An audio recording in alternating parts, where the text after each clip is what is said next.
तो आज बारी है सेक्शन 114 आईपीसी की, 114 आईपीसी। और 114 आईपीसी का हेडिंग कहता है abettor present when offence is committed. तो सिंपल सा मीनिंग अगर देखें हेडिंग का तो ये निकल के आता है कि जब ऑफेंस कमिट किया गया, अबेटर सीन ऑफ क्राइम पे प्रेजेंट था, प्रिंसिपल ऑफेंडर के साथ प्रेजेंट था, तो कहा जाएगा कि धारा 114 आईपीसी के अकॉर्डिंग उसकी लायबिलिटी बनेगी कि अबेटर ने ही उस ऑफेंस को खुद किया है जो प्रिंसिपल ऑफेंडर ने एक्चुअल में किया है। जबकि सच्चाई यही है, टेक्निकली अगर आप देखें तो अबेटर ने यह ऑफेंस नहीं किया, वो केवल अबेटर है और किसी दूसरे पर्सन को अबेट किया कि तुम जाओ ये पर्टिकुलर ऑफेंस करके आओ। वो प्रिंसिपल ऑफेंडर ही उस अबेटमेंट के कंसीक्वेंस में ऑफेंस करता है, लेकिन जब ऑफेंस किया जा रहा था प्रिंसिपल ऑफेंडर के द्वारा तो अबेटर वहां प्रेजेंट था। तो अब अबेटर की क्या लायबिलिटी होगी वो सेक्शन 114 आईपीसी बताती है।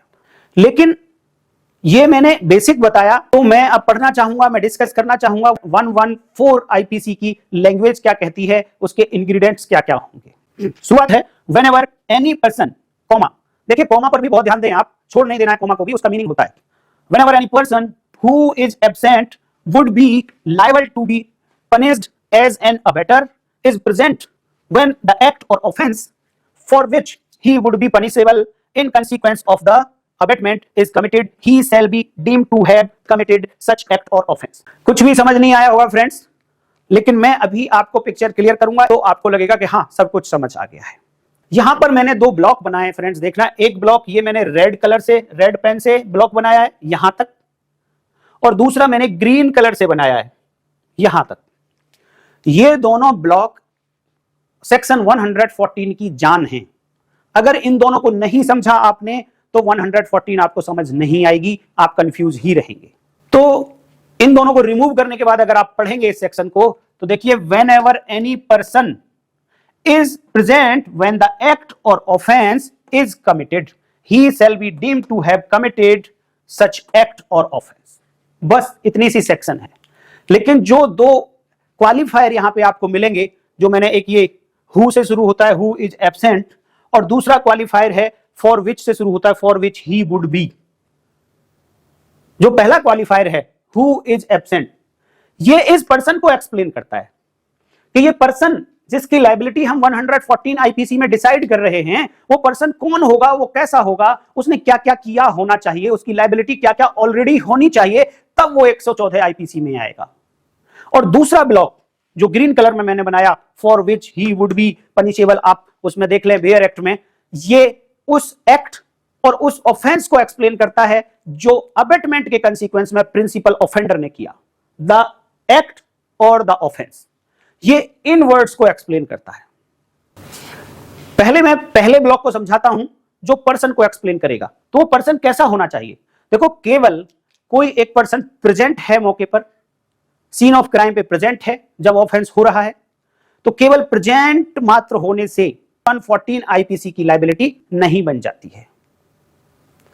सबसे पहले आपको यह बताना पड़ेगा कि वो पर्सन जो अभी सीन ऑफ क्राइम पे प्रेजेंट है, अगर वो प्रेजेंट नहीं होता फ्रेंड्स, अगर वो प्रेजेंट नहीं होता तो वो किसके लिए लायबल होना चाहिए था।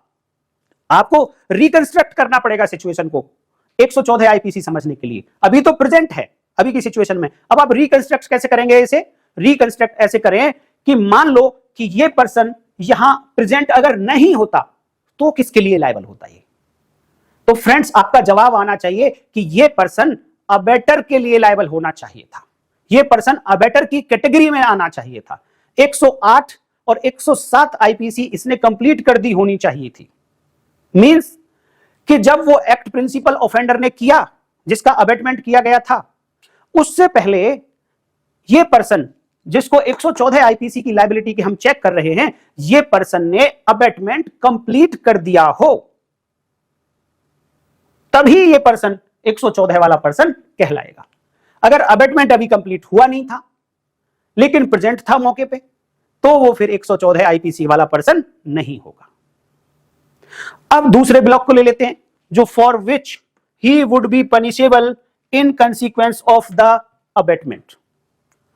ये जो इतना ब्लॉक है ये किसको एक्सप्लेन करता है? वो एक्सप्लेन करता है द एक्ट और ऑफेंस जो प्रिंसिपल ऑफेंडर ने किया था।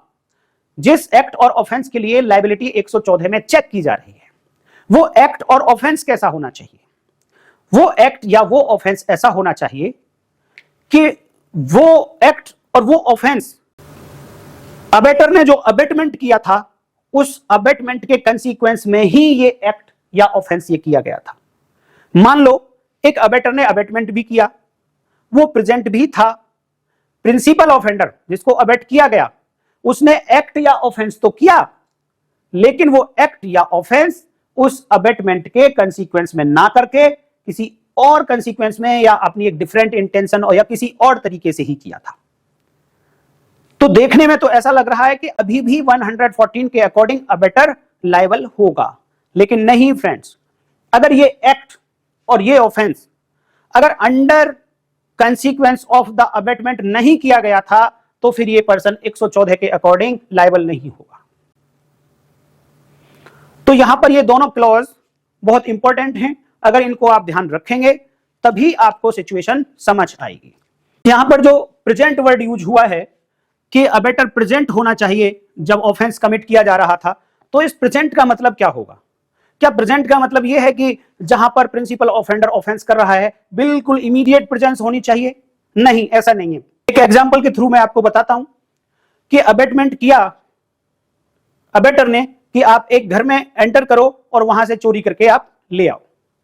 अबेटर घर के बाहर खड़ा रह जाता है और चोरी घर के अंदर से होती है, प्रिंसिपल ऑफेंडर घर के अंदर जाके चोरी करके लाता है।